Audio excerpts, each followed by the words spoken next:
Dr. Felicia. I'm a licensed psychologist, and today I'm going to be talking about how spiritually abusive people use the concept of peace to control their victims and to perpetuate more spiritual abuse. Now, if you go back to any of my earlier videos, I go into more depth about what spiritual abuse actually is, but I'm going to go over the concept briefly. Spiritual abuse is what occurs when somebody is using spirituality to harm instead of help and to try and control and dominate the mind of the person they are trying to abuse. So if we think about the case of spiritual abuse and the concept of peace, many times spiritual abusers will accuse people of not being peaceful or talk about how great peace is when a situation needs to be exposed. So for instance, let's say somebody is in an abusive marriage and they go to their pastor and they talk about what's going on within their marriage. They could be accused of not promoting an environment of peace simply by bringing up an issue.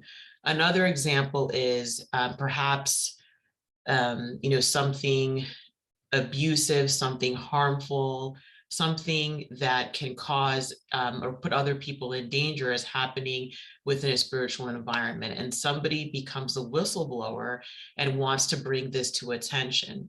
They could be accused of by authorities of disturbing the peace, sowing discord, not bringing unity amongst the members. And so this whole issue of peace can be used to silence victims and prevent them from getting help.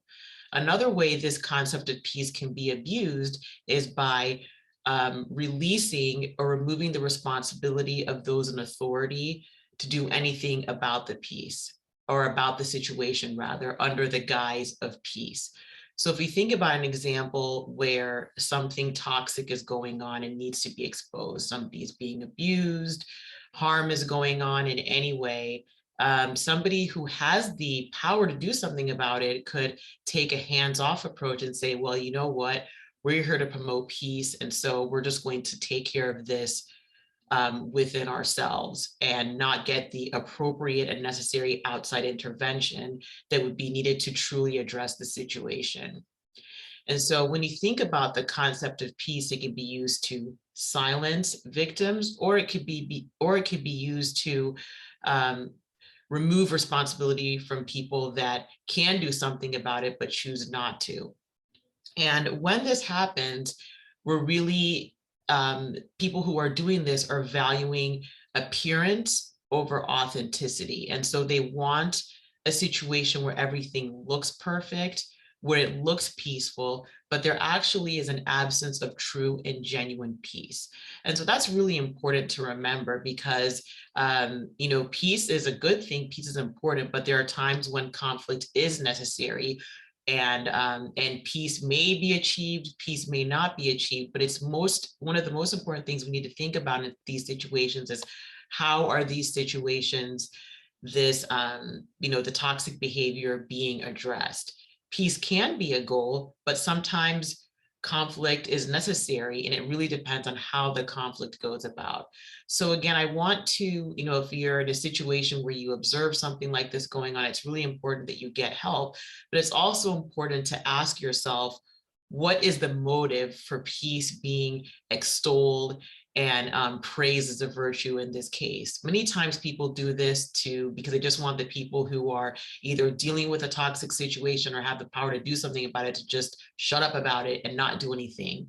And that is not, that is abuse of spiritual authority and abuse of spirituality in general, because peace is a concept, but peace is not supposed to be used to weaponize other people into doing what you want to do.